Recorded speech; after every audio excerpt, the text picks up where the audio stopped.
Right, a little late, for which I can only apologise. We've been very busy, but Apology so accepted. have you, Laura McGhie. Yes, What's happening? thank you very much, James. Good evening.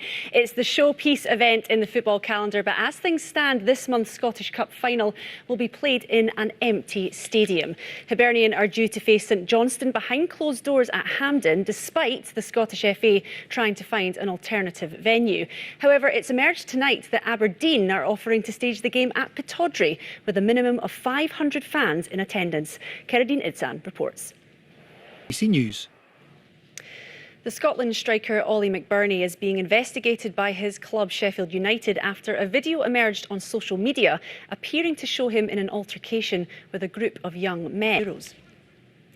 Let's show you some English Premier League action. Sheffield United and West Bromwich Albion are already down, and it looks as though Fulham are about to join them in the Championship next season. Now, one of the most high-profile athletes in the world has spoken about her doubts over the staging of this summer's Olympics. Japanese tennis player Naomi Osaka says rising COVID-19 levels in Tokyo are a cause for concern, and she's not convinced the Games should go ahead. The 23-year-old is due to make her Olympics debut. Osaka's comments echo similar concerns expressed by tennis superstar Serena Williams. I'm for concern.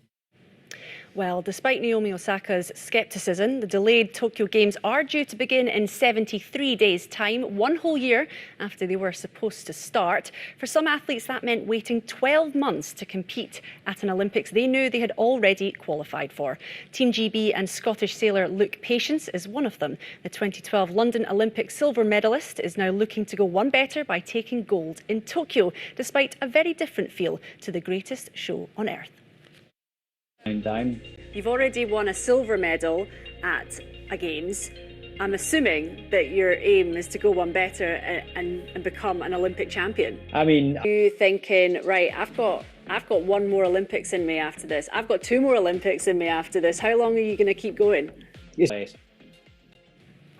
Editing that today has just made me realise how much you miss the Olympics and you miss the Commonwealth Games. Looking at London 2012, Glasgow 2014, it feels like a lifetime ago. Yeah. I know, Well, it you does. won't have to wait too long. I know, but Well, watching from do you home. reckon? I know. Well, that's I'm what not I was going to convinced. ask you. I mean, not convinced. it seems a lot of people over there as well just aren't keen on it. Yeah, well, I was reading that a poll was taken over in Japan, and over 60% of Japanese people don't want the Olympics to happen. It's certainly as soon as they're supposed to be happening, whether they be delayed again or whether they just don't happen at all, this sort of cycle.